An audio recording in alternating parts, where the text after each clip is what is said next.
that's something. All right, give us a couple minutes, Sure, and we'll get the troops in. So Calvin, we'll talk. Okay. When you have Yeah, I want to hear it. Yeah. The name. I'm going to show you the Japanese art. And then go cut him. Let's go Okage Samade. Okage Samade. Okage Samade.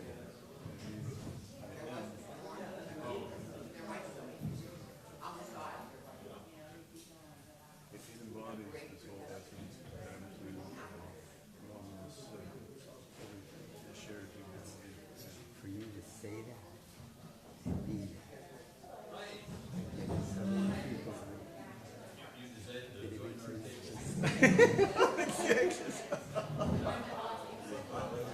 and that's what we want. It's just I know.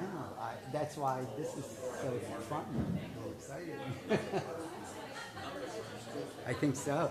And this is everywhere. All the pieces are going to fit together.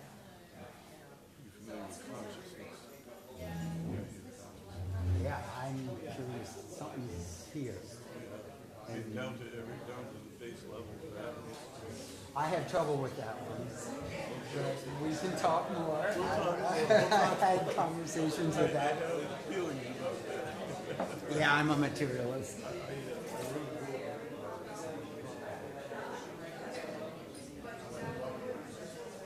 Oh, I know the dot was that big.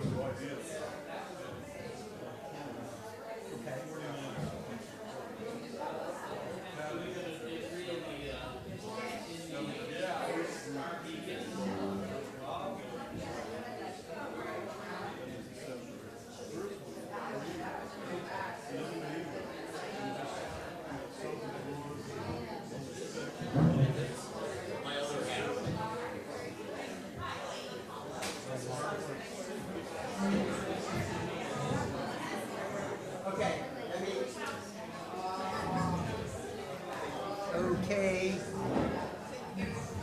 Okay, can we bring people in? We have the speaker preparing. So, let me just briefly, the details about this next speaker, Ralph Piedmont, are in the Orange Book. I'm showing them your book. Understanding the Psychological Soul of Spirituality. Ralph and I got acquainted when we did the research study. He was my statistician. He's just an incredible person who has been in the psychology field, not psychiatry, psychology, empirically studying spiritual experience.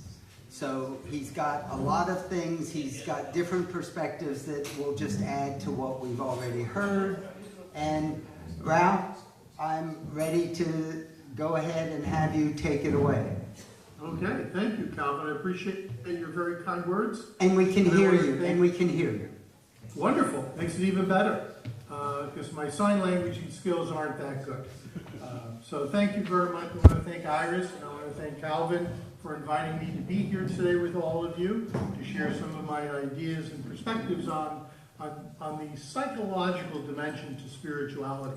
A little background on myself. I am a personality psychologist, which you can see from my clothing and just my way of being. I was very, very shy growing up, but did my personality program at BU, and I was a changed man. But my training in personality really found its foundation in the 5-factor model of personality. The 5-factor model of personality, and we'll talk more about this, is a current dominant model. It's a taxonomic model of personality dimensions in the field of psychology. Once I finished my postdoc with Drs. Costa-McCrae, two luminaries in the area of the Big Five, I took a position as a professor of pastoral counseling at Loyola University in Maryland. This was a very interesting program. It is a KCREP approved counseling program, so we're training people to be licensed professional counselors at the master's and doctoral level. And our focus was on the integration of spirituality and psychology in a way that we can bring spirituality into therapeutic process to help help potentiate therapeutic outcomes. And my role in this as the only real researcher in the department was to try, my goal was to try and bring a little bit more empirical depth and conceptual heft to the notion of spirituality. Personally, these days, I think spirituality is an overused term. Everybody is using the term spirituality to reflect a wide range of ideas and values, so much so that it's really losing its informative and predictive power. I remember going to a healthcare chaplaincy convention about 10 years ago, and going through one of the presentations was somebody talking about a definition of spirituality. And the presenter was going through what she felt were all the different characteristics of spirituality, and she put a wordle up on the board. A wordle is one of these like different words and different angles. It's like a crossword puzzle but with the words in it. And she had over 70 terms packed into this. And I was looking at it. They were calm and outgoing and compassionate and open and hardworking. And all of these terms were big 5 terms, and there was just so many of them there that I raised my hand and I asked her, well, you've told us what spirituality is. Can you tell me what the construct is not? And her reply was quite quick. She says, spirituality is everything. Well, from a scientific point of view, if some term is everything, it really tells us nothing about it. So my goal when I was at Loyola was to try and see if I could bring spirituality within the big 5 personality dimensions. So let's see if we can get this here. You know, the 5-factor model of personality is, as I noted, the dominant paradigm for cataloging and measuring the essential aspects of personality. And there's a lot to commend this model. One, it comprehensively includes constructs historically, that's the important term here, historically seen as being personality related. Also, it is empirically robust and cross-culturally applicable. Even though the development of Big 5 found its heart in the English language, these 5 factors have been shown to be reliable and valid all over the world. These are really human universal dimensions, and we know that about half the variants in these psychological constructs are genetically inheritable. And that speaks to the evolutionary significance of the construct. But one of the great things about the 5-factor model is that it's empirical in nature. So it always remains open to the discovery of new personality dimensions, provided, of course, that they meet specific empirical criteria. While the 5-factor model captures important dimensions, it does not seem to reflect anything unique about our humanity. And that's one of the things that I find interesting about the Big 5. There's a couple of papers out there that show that you can measure the Big 5 in your dogs, cats, apes, and other animal species. So on the one hand, this talks about the evolutionary significance of these Big 5 dimensions, that they really emerged over the course of time and helped to provide adaptive qualities to a wide range of species. But it still leaves open the question. Number one, are there any other personality dimensions beyond the Big 5? And are there any dimensions out there that are uniquely human? I mean, as the human beings, we are a unique species on the planet. No other animal is like us. Our intellectual capacities are unrivaled, and they create a psychological space of self-awareness and existential engagement that seems to define just our species. So is there some other dimensions, motivational, personality dimensions out there beyond the Big 5? Well, if so, where can we look? Well, my interest, especially being in pastoral counseling, was to look at the concept of spirituality and religiousness. Spirituality and religiousness is an important quality for several reasons. One, it's relevant to all human civilizations, cultures, and times. Wherever you go, spirituality, religiousness are dominant features of medicine, science, philosophy, politics. All of this is subsumed under these larger concepts of our religion and spirituality. But even more importantly, spirituality and religiousness seems to be uniquely human. Only human beings have spirituality and religiousness. No other animal has that, which in my mind makes for a very exciting and interesting quality to examine. Because if we're looking at something that's unique to humans, diving into this construct will open the door to better understandings, more intimate understandings of who we are as people. And as I noticed, spiritual religious issues are driving forces in human history. And all of these reasons make spirituality and religious an important construct. But the question is, why? Why is religion and spirituality so important? Why does it have such an important role to play in human history?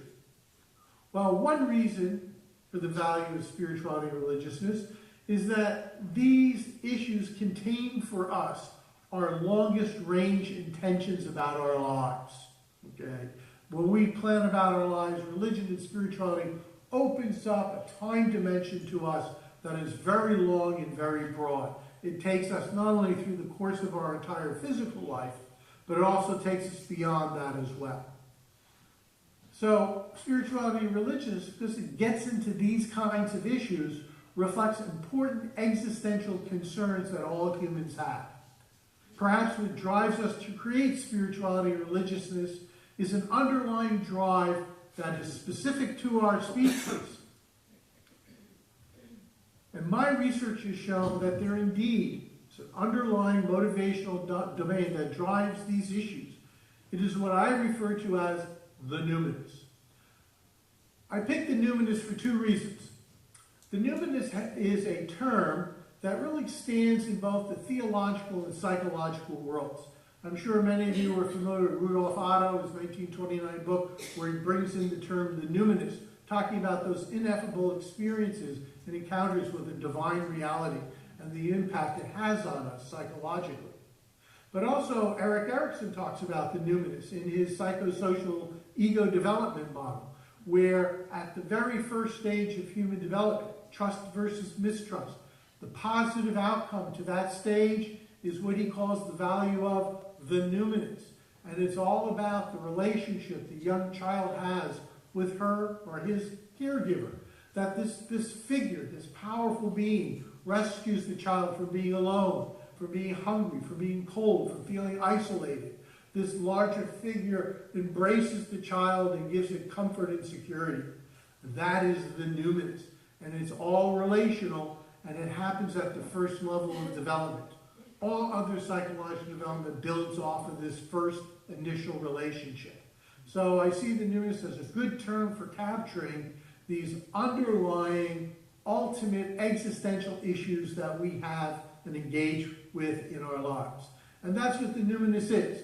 It is about our existentiality as well as our psychological time perspective.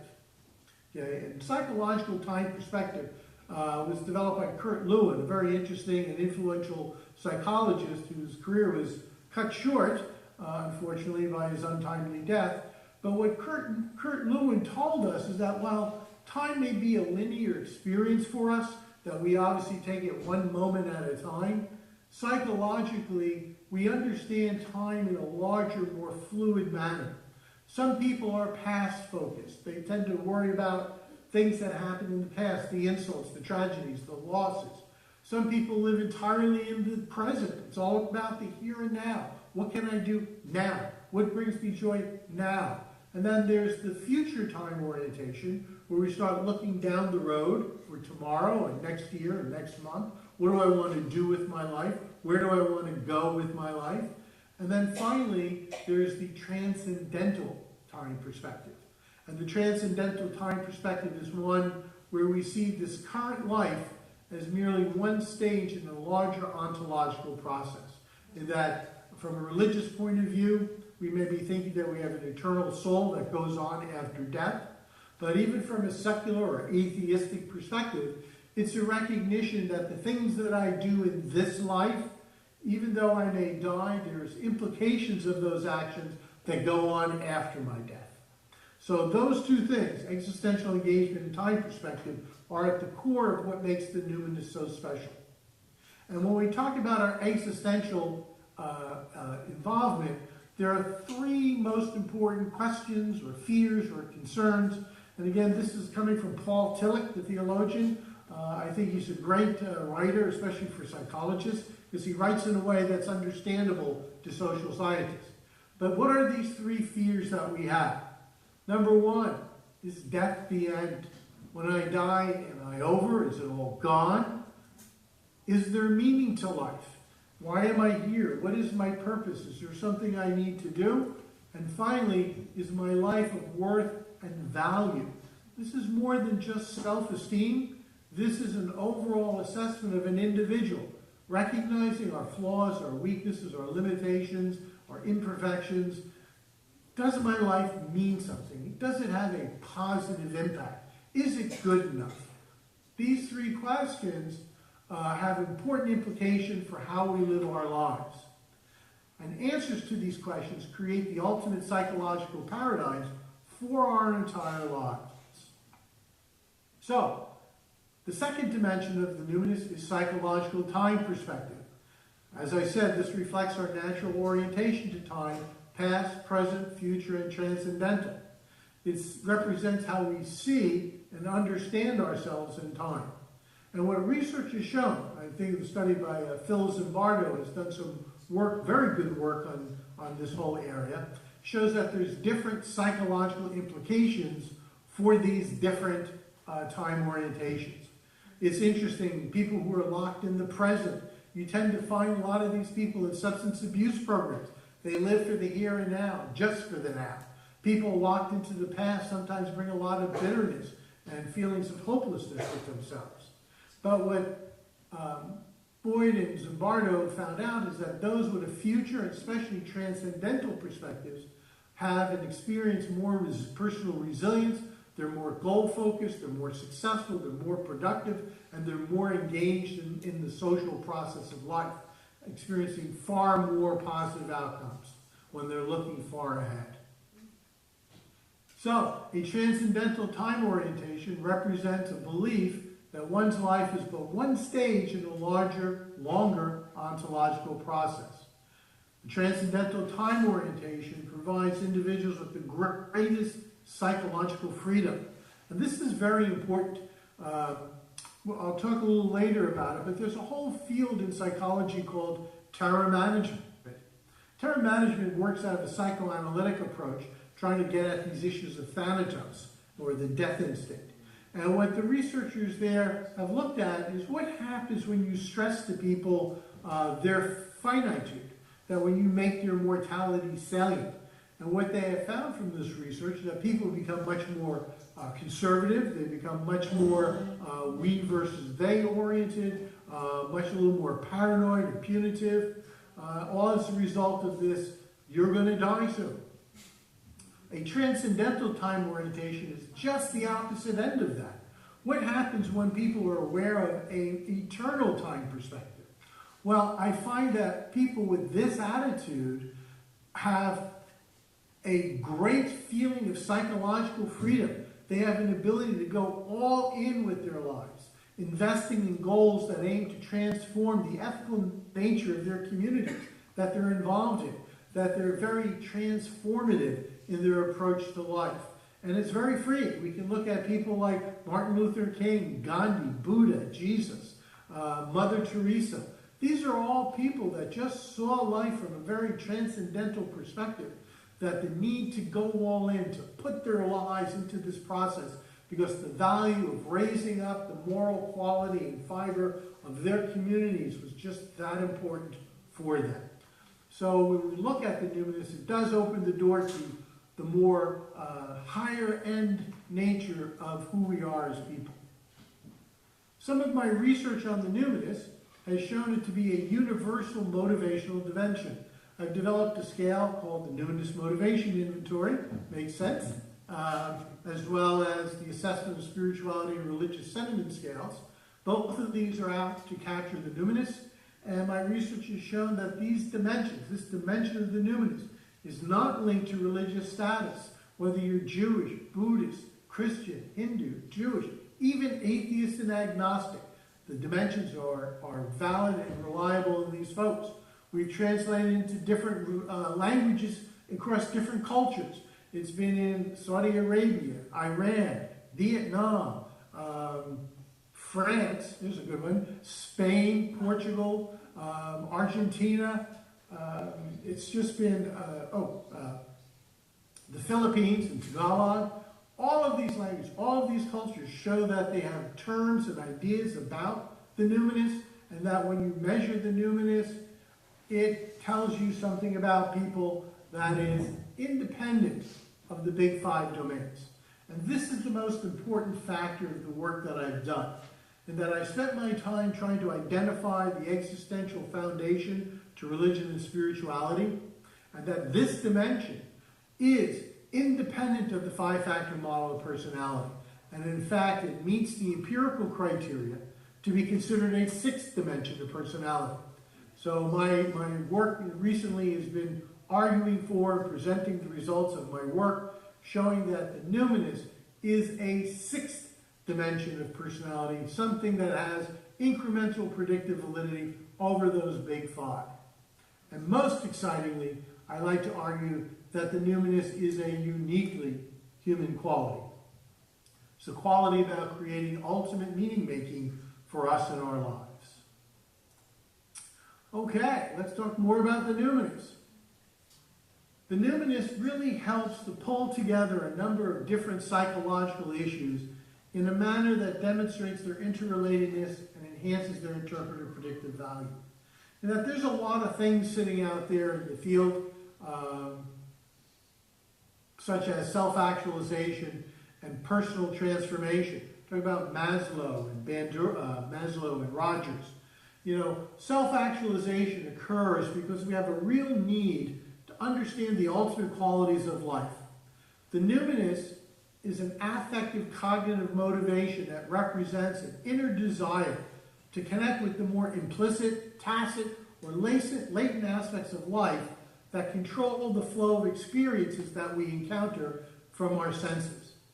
Realizing these connections leads to a deeper, more profound understanding of life. Meaning is an essential quality of our species, which is the next thing. You know, what's interesting about meaning making, and I'm going to do a little bit of a deep dive on meaning making in a moment, but it's a construct that Viktor Frankl brought out, showed how important it was, recognized that meaning has a unique place in the psychological system of individuals.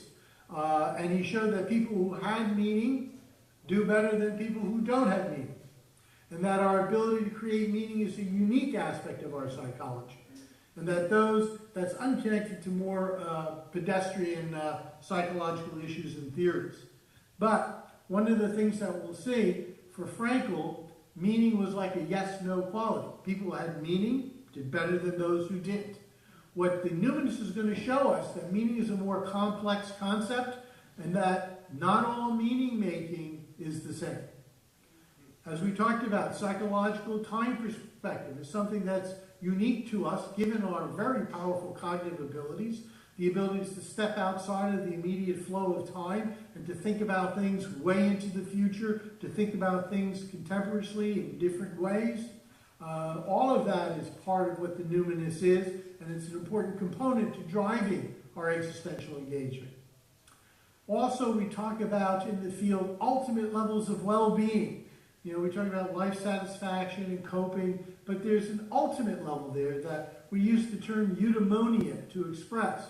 Eudaimonia represents a higher order lifestyle of well-being, in that it reflects individuals who deep down have a sense of resilience and integration that cannot be really disrupted or hurt by any of the ups and downs and stressors that we may experience in our day-to-day life.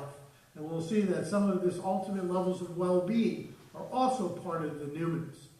And finally, mental illness. You know, when it comes to understanding mental illness, from the five-factor model perspective, neuroticism is the big predictor of mental illness. In that anything that has anything to do with negative affect, hope, depression, despair, lack of self-esteem, impulsiveness, bad coping abilities, All of these are located on neuroticism, and all of these qualities are positive predictors of mental illness and characterological impairment. But what I found on the numinous, that there's aspects of the numinous that are another independent, incrementally predictive aspect of mental illness. That this has everything to do with existential crisis and collapse, and has nothing to do with things on neuroticism. And in fact, I argue that there are disorders out there that are currently refractive to treatment, like moral injury, suicide, body image dysphoria, substance abuse. All of these disorders are, I think, inherently existential problems. And unless you're going to deal with those existential issues, you're never going to be able to resolve them fully. And right now, a lot of these problems remain really intractable to psychological assessments. Although with substance abuse, we already realize that spiritually based treatments tend to be most effective in helping people overcome the problems of addiction. So we recognize that getting into some of these existential issues has very positive consequences for people and their ability to adapt and to overcome struggles in their lives. As I said, we have developed the numinous motivation inventory to capture these motivations. There are 3 dimensions to the NMI. The first one is infinitude. Infinitude is basically a psychological time perspective. How do you see your life? Is your life all about the here and now? Is it about obtaining all the necessary resources so you can survive now? Or do you think in the future? Do you plan for retirement? Do you plan for a family, for raising children, sending them to college? Do you plan about your own eternal soul, if that's something you believe in? All of this refers to our sense of infinitude. And again, people with higher infinitude are more resilient and cope better in life. The second dimension is obviously meaning-making. Meaning, like Frankl says, is a very unique capacity to who we are as people. Being able to make sense, to organize experiences, to plan, to hope for the future, to want something to occur, gives us intrinsic resilience, gives us a sense of purpose and direction that helps us weather the storm. And finally, there's the concept of worthiness. Worthiness, as I noted earlier, is not so much self-esteem as it is a higher order temperature taking of who you are as an individual. Does your life make a difference? Are you worthy? Are you making a positive contribution to the world? Do you seem to be important and engaged, both on your own efforts, but also being accepted and involved by your social communities? All of this ties into our sense of worthiness. And as we'll see, it is this dimension of worthiness that's most clearly and profoundly associated with mental illness and characterological impairment. But these 3 dimensions all form one dimension. And it speaks to the psychological qualities not really addressed in contemporary psychology. So it's interesting that contemporary psychology has no language really for talking about the upper end experiences of our humanity. These peak experiences, these self-actualizing encounters, these abilities of being swept up into oceanic feelings into some larger reality. These are things that are very important to us as human beings. These experiences convey to us resilience, mental health, well-being, contentment, personal centering.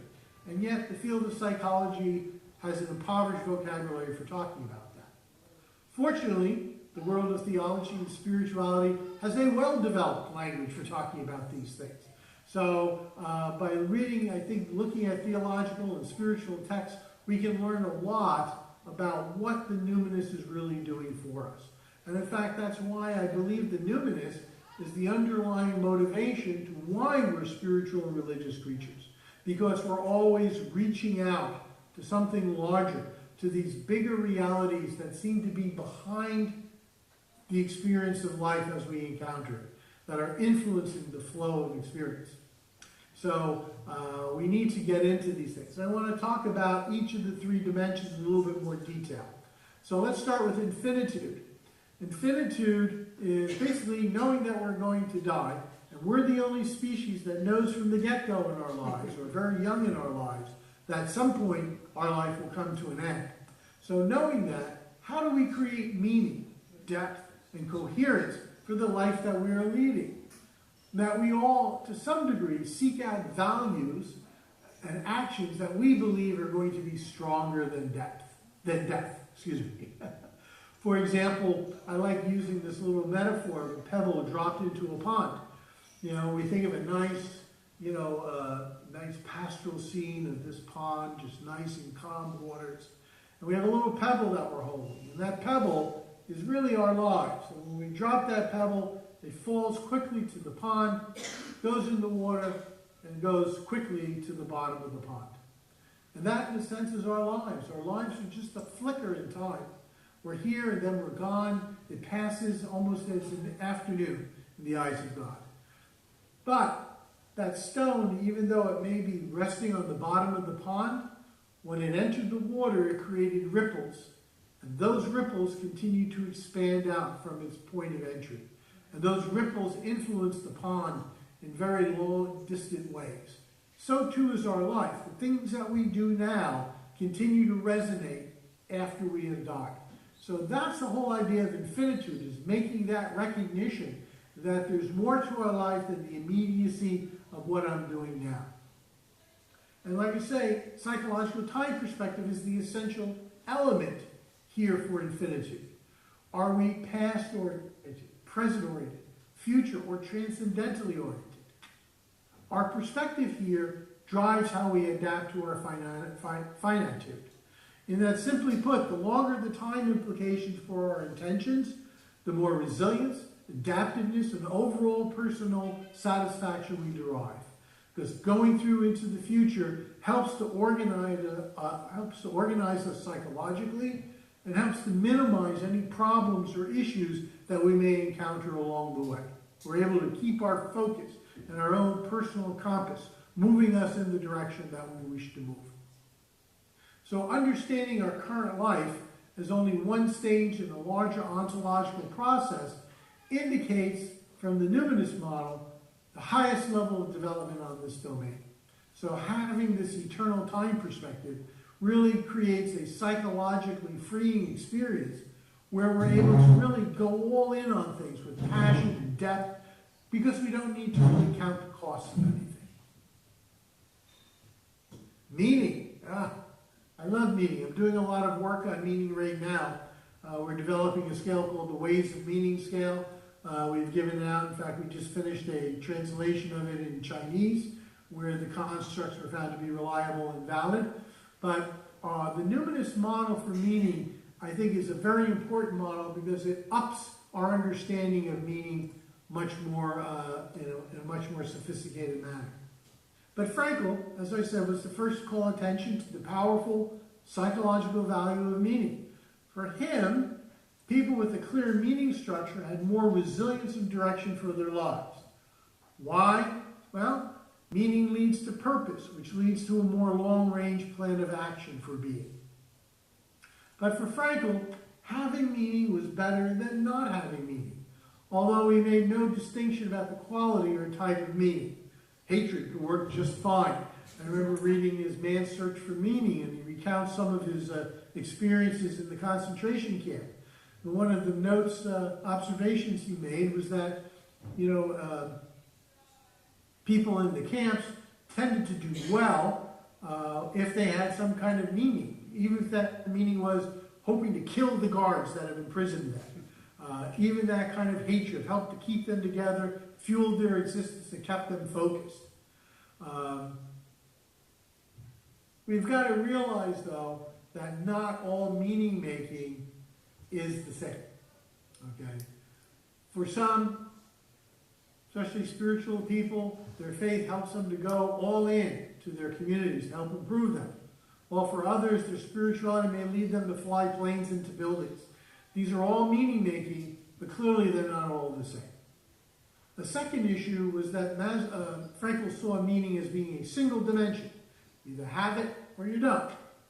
But the numinous is going to show us that there are different types of meaning each with their own psychological sequelae. There are meanings that help develop and actualize who we are, and then there are meanings which keep us tethered to physical needs, personal goals. So there are three qualities that make up meaning-making psychologically.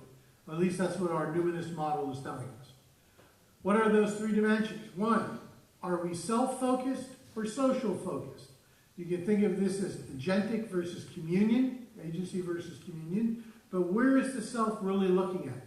Does it only care about itself, or does it involve communities and want to get invested with that? The second dimension is, are we focused on our needs, or are we concerned with transpersonal needs? Are we materialistic? Are we all about sustaining ourselves? Or does the size of the self grow and become larger so that it can encompass, ultimately, all things in nature? And finally, there's the time frame against which meaning is made. The model refers to this as the event horizon, which is the amount of time that we're allocating to our meaning endeavor, which can range from the immediate to the eternal. We have all different kinds of goals. I want to get my PhD in psychology. That was a 6-year window of engagement where everything was focused to getting a PhD. The ups and downs in my life were minimized because we're going to the bigger goal. Then we can have longer goals like getting married, raising a family, having a career. And even larger than that, we can start talking about an eternal soul. These three qualities comprise a model that I have called the logoplex in honor of Frankl's work. And what the logoplex does, it organizes these three factors into a conceptual model and outlines the different overall types of meaning making that can be made. And here we have the logoplex.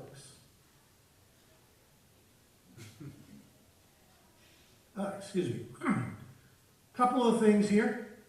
The horizontal dimension is that agency versus communion. When I look at life and making meaning, is it all about just my needs, or do I involve the needs of community? The vertical dimension is one that starts off, well, I got to introduce this term here, hyparxiolatry. I love this term. You know, for 15 years, we were trying to figure out what is the low pole to spirituality. A lot of spirituality scales there. People who score high in spirituality, we know exactly what that means and what it entails. But what is low spirituality? Somebody who doesn't have spirituality. What is that like? What is that dimension? Now, that's a more vexing question to answer. We looked at a number of different constructs, like narcissism, materialism. All of these things proved to be ultimately unsatisfying. But a theological, David Bentley Hart, he's an Eastern Christian, came up with introduced this term, hyparxiolatry. And what hyparxiolatry is when the individual makes themselves the idol of worship. That they are the idol that needs to be worshipped, to be served, to be tended to. It's all about me. He compares a hyparxiolatric person to like thieves and murderers who are just all in it for themselves, have no care or interest in other people or other people's ideas and values. And that's what the low end of this is. It's a total wrapping in terms of one's own self and what it is to be me, and that's all I need to know. And that contrasts with the other pole of what we call transpersonalism. Transpersonalism is an opening of the self which comes to embrace ultimately all things. We become one with the universe. It's the ultimate goal for all of this. And we see that this is more of the optimum levels of human functioning. And that there's the upper half of this circle and the bottom half of this circle contrast current psychology with the numinous. In that the bottom half of the circle represents what we call minimum levels of well-being. If you were to ask Freud, what is mental health? Well, for him, the healthy person is someone who can work, play, and love. You know, being able to do those things, you're doing okay. Maybe an absence of symptoms, maybe some social contact. So in the traditional world of psychology, treatment is always leading to things like the absence of symptoms, a better engagement with one's community and intimate relationships, but that's the goal of current psychotherapy. What the Numinist wants to do, and what pastoral counseling wanted to do, was to not just relieve symptoms, but help transform people's lives, to give them a different way of looking at the world, of how they engage in the world, that promotes spontaneity, creativity, freedom of choice, intimacy, connections with other people and groups. And that's what the top half of this circle is all about, is helping people realize their optimum potentials, their optimum abilities to be active, positive agents for good in the world today. So, as we see, the combination of these two dimensions, hyparxiolatry, transpersonalism, versus intentionalism and relationalism, create 4 quadrants here with different types of meaning. So let's just quickly go through it. The solipsist is the person who's all about them and all about their physical needs. They're very self-focused, narcissistic, they don't trust others, they prioritize their own self-security over all else. And there's potentially high levels of distress here because for 2 reasons. One, they tend to have a more immediate time focus. It's all about the here and now. And when their apple cart gets upset by external events, that can provoke a lot of emotional upset. But also, there's the lack of social contact. There's no social support. They're all alone. And that type of loneliness breeds its own sense of alienation, of just emotional blandness and disconnect that goes in there. The better level, and this is where the goal of psychotherapy is secular humanism. Here, we still have people who are concerned with their own needs and realities that are experienced through their senses, but they have also found a place in a larger social group. They have some sense of social interest.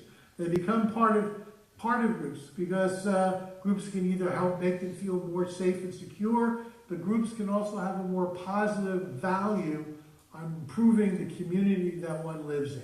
And so supporting those groups helps to support the community as well. But moving to the upper end, when people start getting more of a transpersonal perspective or a more numinist perspective, they move into this area, which we call the asceticist. Ascetics are concerned about personal meaning and transcendence. However, their focus is mostly on themselves. The relationship to the transcendent is personal and singular. I always think about the desert mothers and fathers, people who removed themselves from society and went out and got their own little hermitage in the desert and just sat there praying and developing their spirituality, praying for the world, praying for other people, but connecting themselves most personally to some transcendent reality. And finally, there's the transformative, which is seen as the highest level of emotion, of meaning making. This gives people a broad sense of personal meaning that is expressed through a social community that is part of the person's larger meaning making.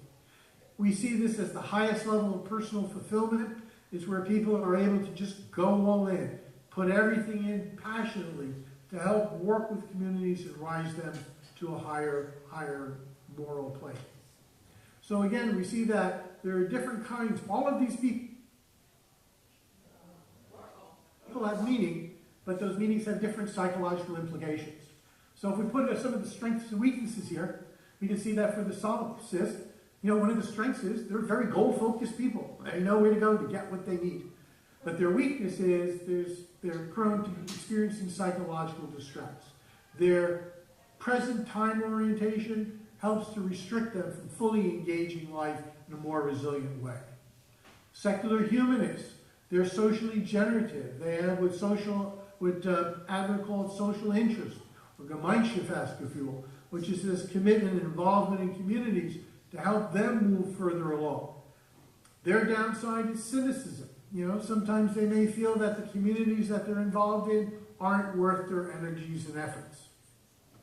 The ascetics are wise and insightful people. Their thoughtfulness, they spend the time in reflection and going deep into their own spiritual core. They come out with a lot of wisdom that's helpful for all of us. But again, it's for them and their relationship to the transcendent. And these individuals are likely to experience crises of meaning. The dark night of the soul, as we all know in spiritual literature, that at some point, as our faith grows and develops, we connect better and more strongly with our God of our understanding. But as we grow and mature, these meanings that we have created we seem to outgrow them. We seem to get more understanding that goes beyond how we've made meaning, and the structures of meaning that we made fall apart. That creates a sense of crisis. But again, with more involvement, we're able to create and reestablish better and new types of meaning. And then finally, the transformative person is the individual who has the capacity to transform their world. And their problem is really the crisis of relevancy. I remember reading the book Mother Teresa's Letters to Her Confessor. And in that book, when she was pondering going off to India, she wrote in one of her letters, is like, why me? Am I really the person God wants to do this? I'm some little Yugoslavian, Albanian woman going off to another country, another culture, to be there, to tend to the poor. Can I really do this? Am I really the one to do it? Fortunately for us, her answer was yes, and she had faith, she trusted the relationship, and moved to do what she needed to do. So each one of these different quadrants are all different kinds of meaning making, all with their own individual strengths, all with their individual weaknesses. And finally, we move on to worthiness. Worthiness is a very important dimension because it reflects our overall personal sense of value and utility for the life that we are leading.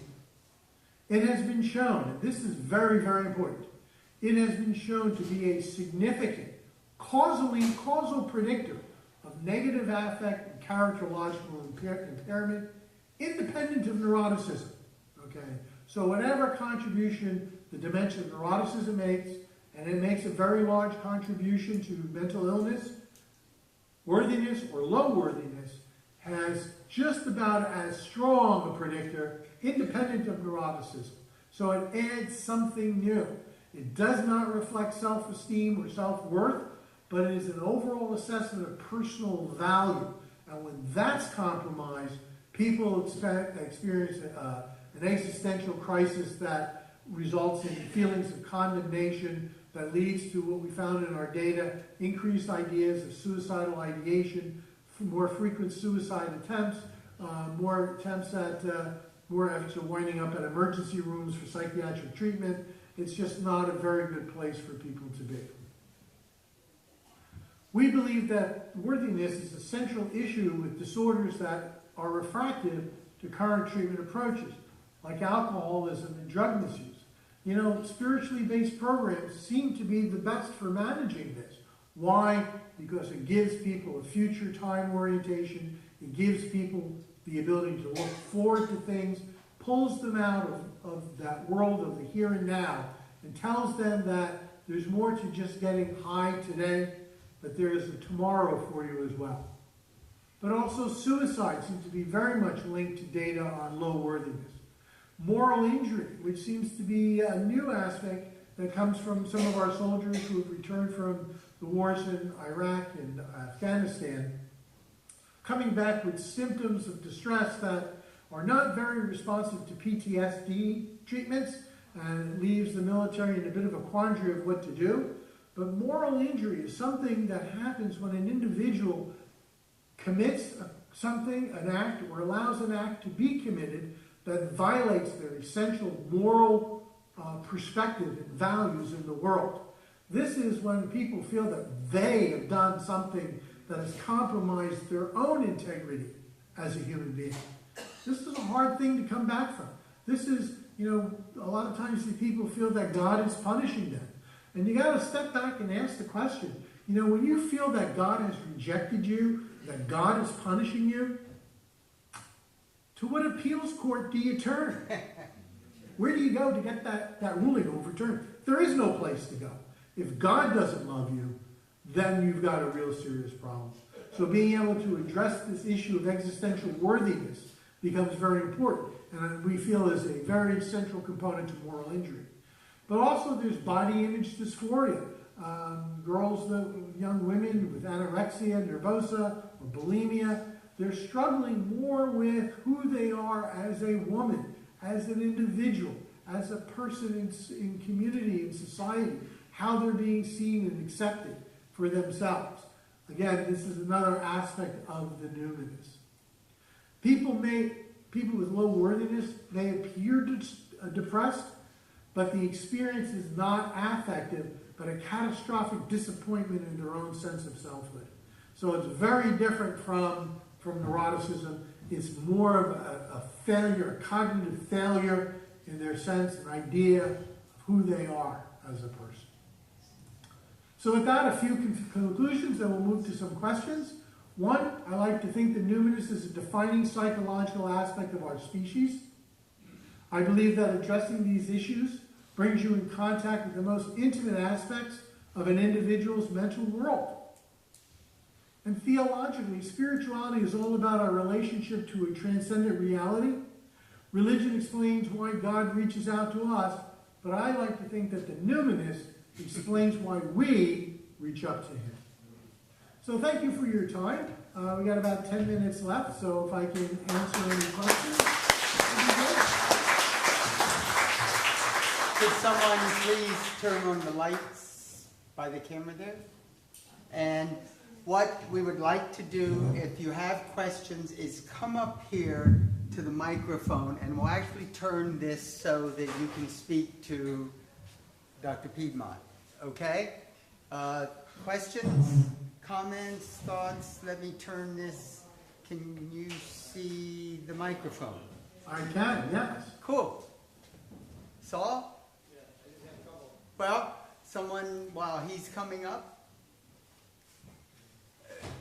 That's can great. you come forward? Yeah. We want you to speak to the speaker. Yes. Speaker would like to speak to the speaker. Yes. The questioner. Yeah. Come and just say your name and ask your question, or, okay, let's make sure you can. You see it and you see, got it. This is more than I thought I was bargaining for. Hi. Hello. Hello. So I'm a psychotherapist. I work with people with mostly very severe mental illnesses. On the psychosis, I work with a lot of people with psychosis. Am I doing something wrong? Nope, you're fine. Okay. Keep going.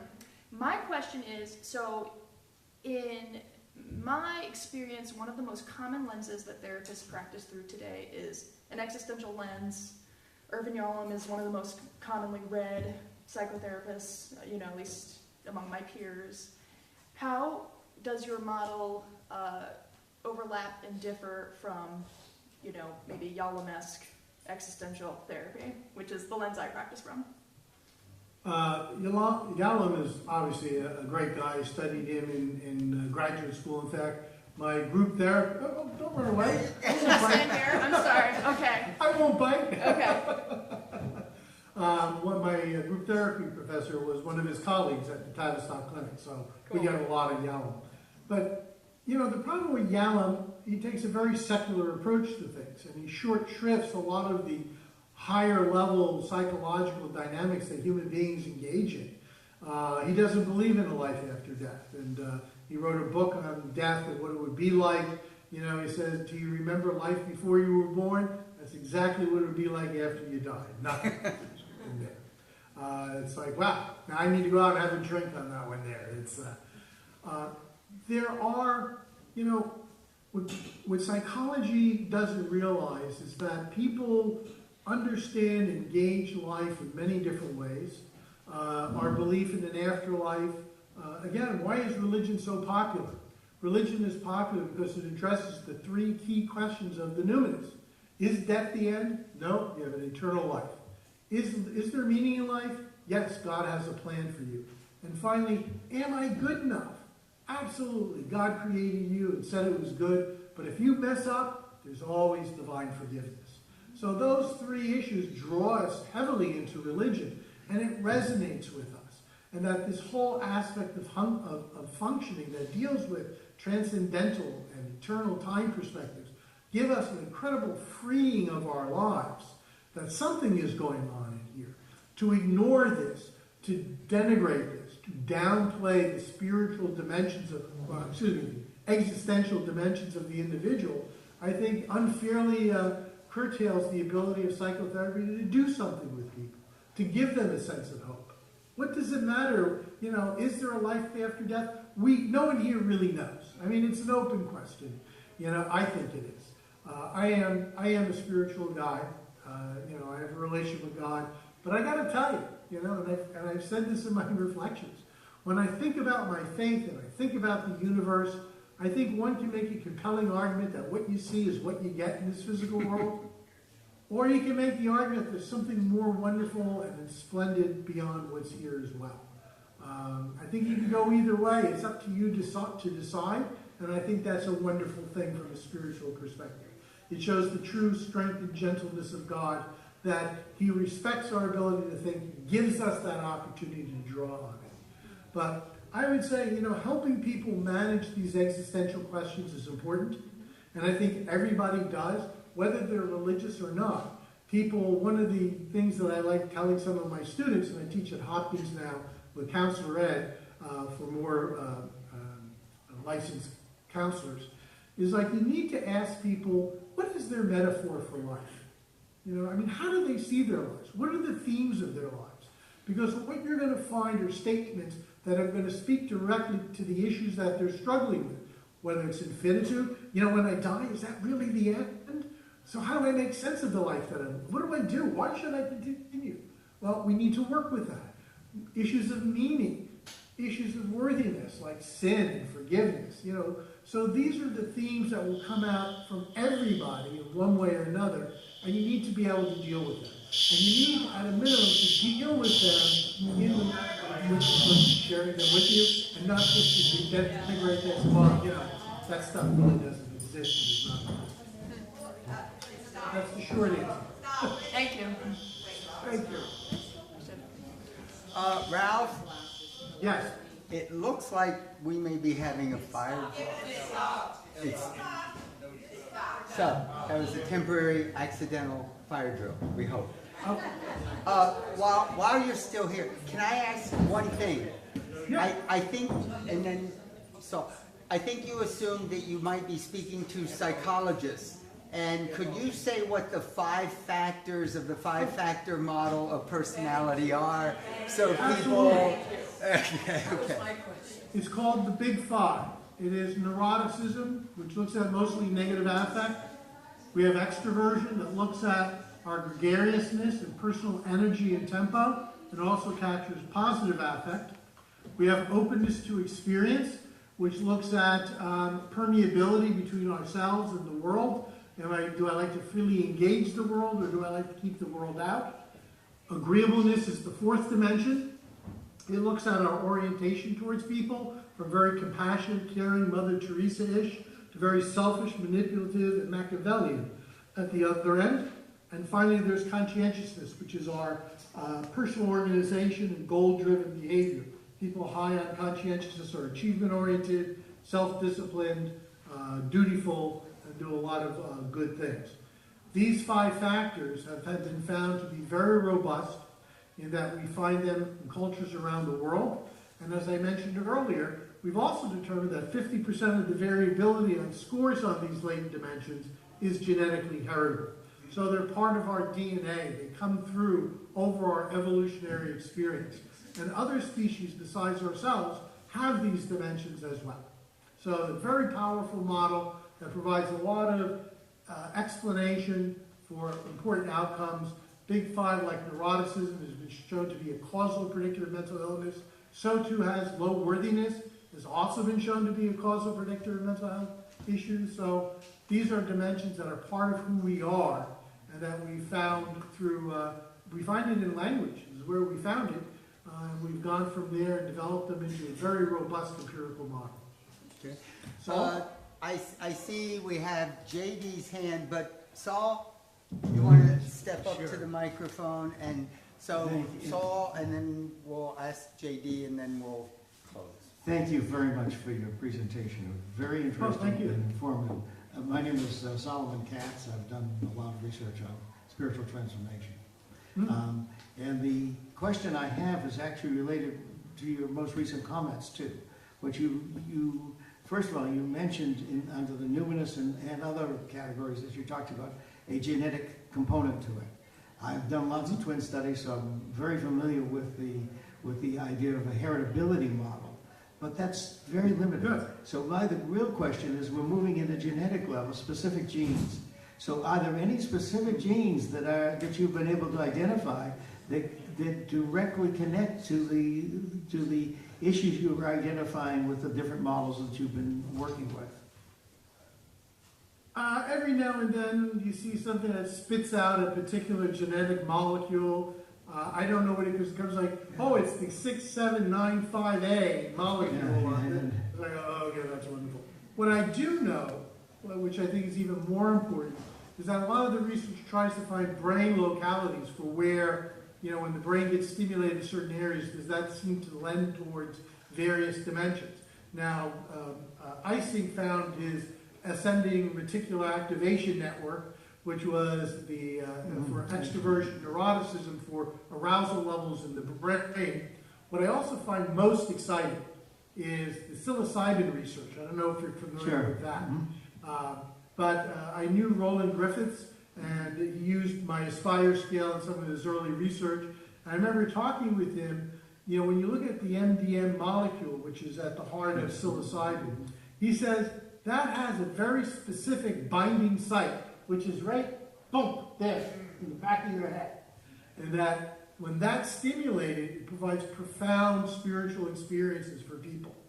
So my feeling is, why would we have such a capacity if the reality that we're experiencing does not exist? Yes. Yeah, that's my point to you, is that we need, our next steps are really to identify, because there are many of them. And we're just beginning in this process, and what we need to do is to make those connections that are implied by your comment now. So thank you very much for your consideration of that. But remember, there's always going to be a big gap between tweaking a genetic molecule or stimulating a part of the brain and what we experience as a transformative oceanic experience with some larger reality. Yes, I'll just say yes, but there's some amazing examples. I wish I could exchange them with you now. We'll come back. Yes.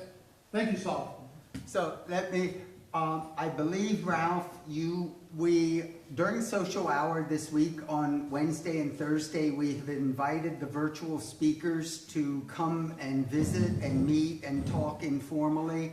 I think, Ralph, you said you would try to be there at one of those if you could. Yes, can you give me the times? And the 5:30. 5:30 to 6, and you would just zoom in with this same link. What days? Wednesday and Thursday? Wednesday and Thursday. Okay, I'd love to do that. Okay. And JD, you have your hand up. Is it administrative, and then we'll have to stop. Okay. JD, it's nice to see you blinking. For the last 50 minutes, I just had that one stare going at me, and it's a little freaky, but... I was just wondering if you could show again the slide that shows the dimensions from, I can't remember what you called it, but there was a special name for that slide. The one with hypoxyoctrality. No, that's Parxiology. right there. Yeah, I love that term. I waited 15 years to find that term. That's exactly what low spirituality is. It's entirely you worship yourself, is what he talks about this being, where the self is the idol. And that is really the opposite of spirituality. It's a very lonely life. It's a small sense of self that embraces only itself, as opposed to the upper end of that vertical dimension, where the size of the self opens to embrace all things. Yeah, and my presentation on Thursday morning regarding awe will touch on that, although not using the same language. But yeah. No, but it's the same feeling that's out there. Yeah. And again, Thank you. oh, my pleasure. Thank you. And my next question is, are you able to make these slides available? I sent them to Calvin. Yes, Okay. we will make slides available for all of the presentations when we get them. Yeah, Cool. you should Thank you. have them. If you don't, let me know. I'll resend them. Okay. No, I'm sure I do. Thank you. So Thank you. let Appreciate you. So let me just end with a, remember the study I showed that we did where 14 out of 15 men had a spiritual, the one person that didn't was exactly what he's describing as he was his own God, his own higher power. So Ralph, thank you so much. I'm so glad you came. Right? It really was interesting talk, and hopefully he'll come and you can talk with him informally on Wednesday and Thursday. So thank you all. We'll head for lunch. Thanks, Ralph. Thank you. Have a wonderful day. Enjoy it. We'll see you. Bye-bye. Thanks, JD. Recording stopped. Thank you. You stopped it. That study sounds really I'm sorry. interesting. You know the study you spoke about? Yes. Yeah, it'd be good to learn more about You can, it. Is it on the page? if you Google Chatlos Yeah, and the word pilot, yeah. you'll find it. Okay. Because I was thinking it'd be quite good to kind of experiment with this framework of spirituality. Somehow, you know how you were talking about somebody bringing it into like psychedelic therapy, etc. I would love to connect it with someone that's doing psychedelic work and they haven't paid attention to it. Yeah. I've approached them, but I think it's the type of integrative therapy that should be adopted by the psychedelic work. Because I think it would make it more profound. It would send the message that it's drugs plus. But even just like what you're talking about, just addiction in general and like other, like you don't necessarily need to have the psychedelic substances for it as well, right? If you're interested, if you connect with people, let me know. Yeah, that sounds Because good. I would be interested in working with someone doing the psychedelics. They just haven't responded. They haven't seen you. I've reached out to them. the psychedelic joke. Yes. I love Thomas. I think we have, what I think is a little bit interesting is that I think I'm going to come at it from a less scientific view of physics Okay. than you. But I, a zillion comments. And I was like, do you use WhatsApp at all? 'Cause Yes, I yes. can promise to, okay, could Yes, you just I'm on WhatsApp. put in your number? Sure. And I always promise to send emails later, but if I don't do it in real time, then it never happens. There we go. Done? Done. Yes. I do WhatsApp. Great. Then if you see me while Yep. you're speaking, it's because I'm talking to you. If I'm looking at my phone, Okay. but don't worry. Okay, I may not pick up. No, I don't mean in real time, but I just mean just don't think I'm distracted. I'm not looking at my Oh. email. Okay. Thank you very much again. Hello. Just want to connect Yes. and see if it works. Oh, okay. Do you have a, Just wanted to ask a question. yes. This is You want to do Can I this? do that? Yeah. Yeah, why don't you open it and I'll try to play the load it to the desktop, and then we can open it up and see. I'm sorry, I didn't mean to bother you. No? So this is more a question, but, Yeah. I was wondering about the movies. Are you using? I was wondering whether I'd be able to connect my laptop to this one. Yeah, I mean, I have my laptop here as well, but I was thinking if I can use the setup that's already there without disturbing Do you it. have a thumb drive? No. When is your doc? How On Thursday. Or you can borrow this thumb drive? Oh, okay, thank you. Yeah, put it on. are you? Because I need to. I can need to give play you a video and my presentations online. Yeah, Yeah, you can do that. He'll help You can do that. and they're big. Does it have a speaker? you. Yeah, so Yeah, they yeah. just connected. They can, Oh, okay. This yeah. morning they connected, yesterday it wasn't. cool. So I went and asked the guy written a to send paper the text. bullying, Need the password. whether it's oppressive, systemic bullying, or affects You're presenting this evening. single Yes. life. The thinking, the feeling, the doing, the self-confidence, the self-esteem, every aspect of dignity, everyone. Calvin, can you tell me the password just quickly? Star, Oh, same. STAR, It's the same one. Star Island. STAR, no, STAR 2023. Oh, 2023. Yes. Remember it. So ultimately, I work with them is it's a crisis. They've lost faith. Yes. They've lost faith in themselves. the community, the world, they sort of struggle with interfacing their bodies. Is the star S uppercase? Star S a capital or lowercase? Right there. Oh, it's there. Star It's a 2023. lowercase. You put uppercase. So I bring them to the language. That's what their soul has gotten in. Their soul, their identity is all together. They believe they just need use. And Thomas, as most of us have. We have. And part of the transformation aspect of spiritual strength is to undo the hurt that religion has done to us.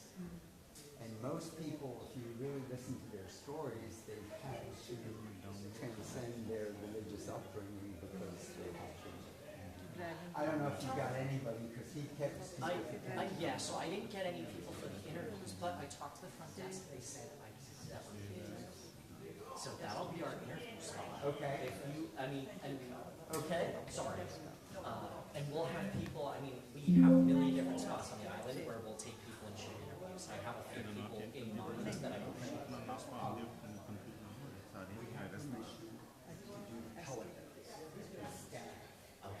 Yes, I talked to Joe, I want to say, head of And staff. Lily, Yes. did his daughter? His daughter was around, he said to speak to her, but I'm going to get her. Yeah. She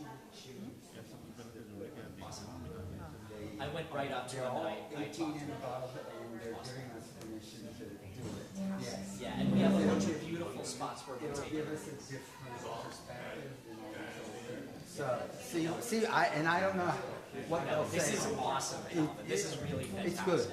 But It's just, sorry, real quick, to confirm with you, they are all externally recording their Zoom. We're recording. You're recording them? Yeah. Okay. In And the those cloud, will, JD Stillwater will have them. perfect. And those will get sent to me at some point. We'll give you the link. Perfect. Awesome. We'll give you And a just so I know, We'll so I give can. you a link. Do you want me? I mean, I'll have all of these on a hard drive. I'm recording every one of them. Do you want me to slice them together and give them to you? Do you want them to put on a website somewhere? No.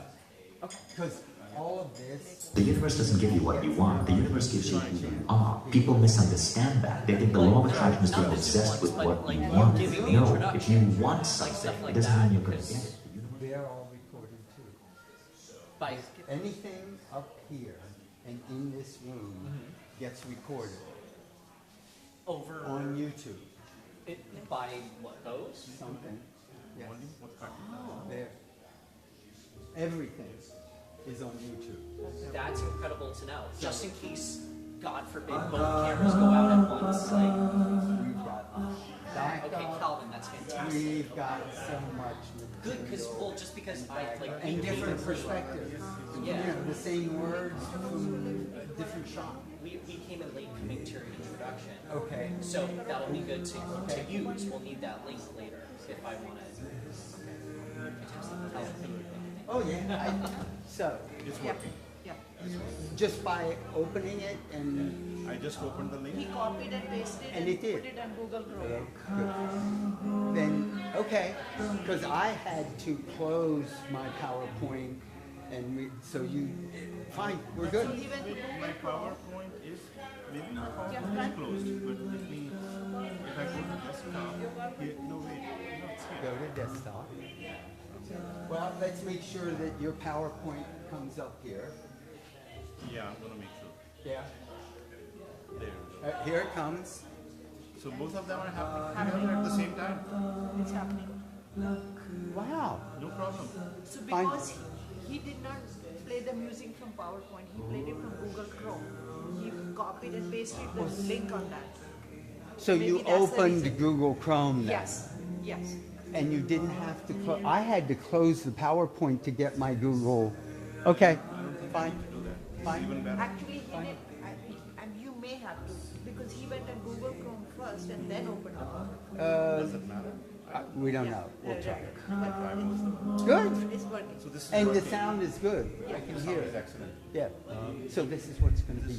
Perfect. Okay. The one other thing that I'm going to do is I have one of those clickers which I can plug in here. Or, And that way I don't have to constantly go and oh, so you can do it from a distance? so that will be beautiful if I can do that. It should work. Your talk was awesome. Oh, good. Oh Good. my God, it was absolutely Good. fantastic. It looked like it was well received. I could see people Oh, yes. engaged in it.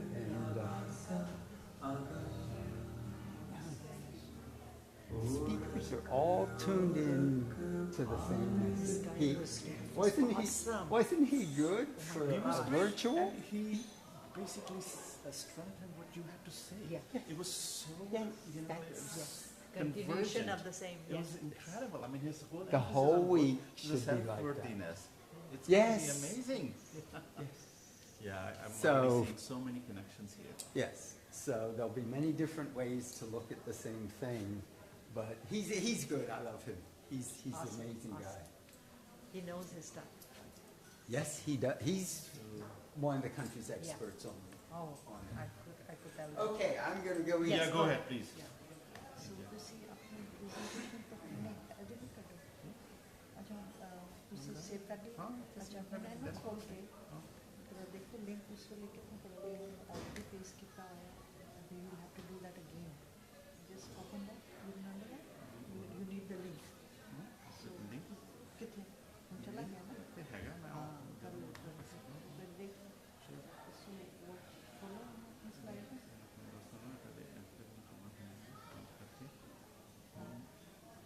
Actually, you know what? If you need, I'll tell you what. Highlight करो, the right click करो, open होगा.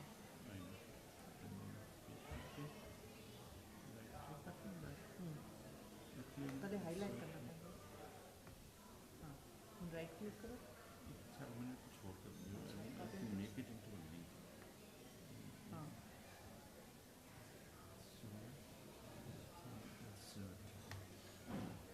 Insert on the hyperlink is the easiest way to do it. Yeah, link. Desktop पे कर लो. Yes. Do must be.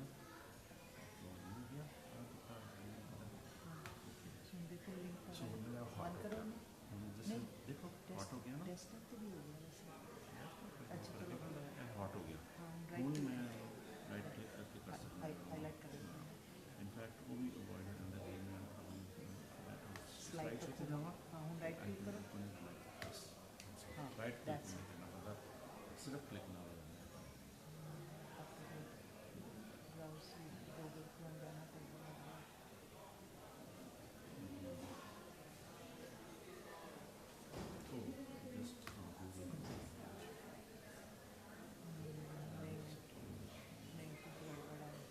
Download Chrome, Chrome, या forget it. So see, copy paste. Actually वही मैं क्या इसमें बंद करो ना, एनिमे मिनिमाइज करो. तो बस वैसे डेस्कटॉप पे सेव हो गया लिंक, उसे बनाया सी, होया नहीं होया, कितने गया?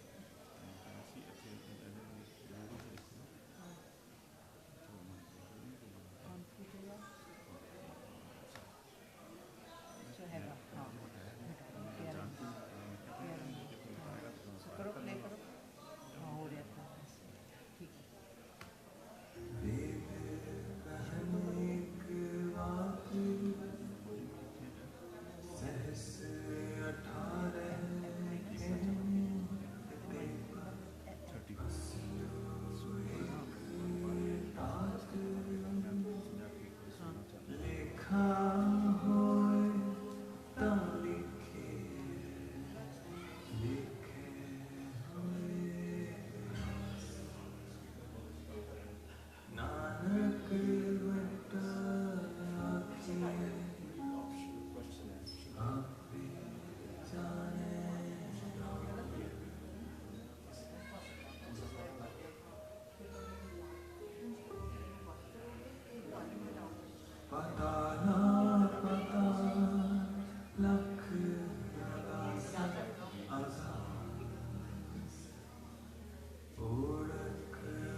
कैमरा मेरे लिए बहुत लो है मैंने तो साइड पे बैठा है साइड पे करना चाह रहा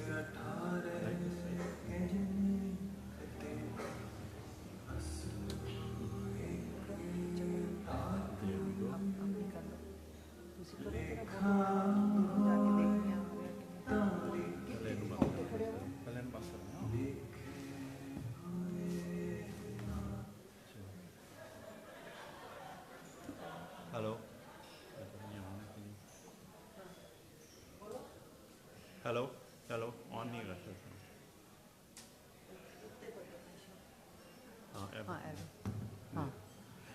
okay now it's working right how is it now better yeah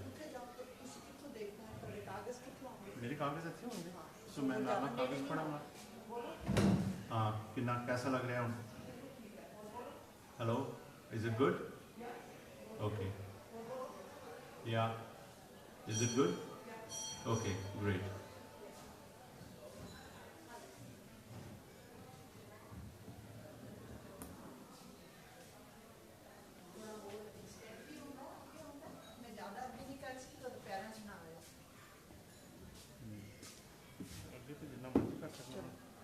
नहीं पता तुसी इधर आओगे तो ठुड्डा ना मारो मैं इधर नहीं आऊँगा ना अच्छा जी मैं इधर आ गया तो मेरी आवाज़ नहीं आएगी किसी ठीक है so I'll stay in one place stay दे हाँ स्क्रीन उठों देखोगे स्क्रीन ਇੱਥੋਂ ਦੇਖਾਂਗਾ ਇੱਥੇ ਇਨਫੈਕਟ ਅਗਲਾ ਸਲਾਈਡ ਵੀ ਆ ਜਾਂਦਾ ਹੈ ਆਪਣੇ ਆਪ ਹੀ ਆ ਜਾਂਦਾ ਹੈ ਤੁਹਾਨੂੰ ਉਹ ਲੇਜ਼ਰ ਤੇ ਨਹੀਂ ਪੁਆਇੰਟ ਕਰਨਾ ਕਦੀ ਠੀਕ ਹੈ ਚਲੋ ਗੁੱਡ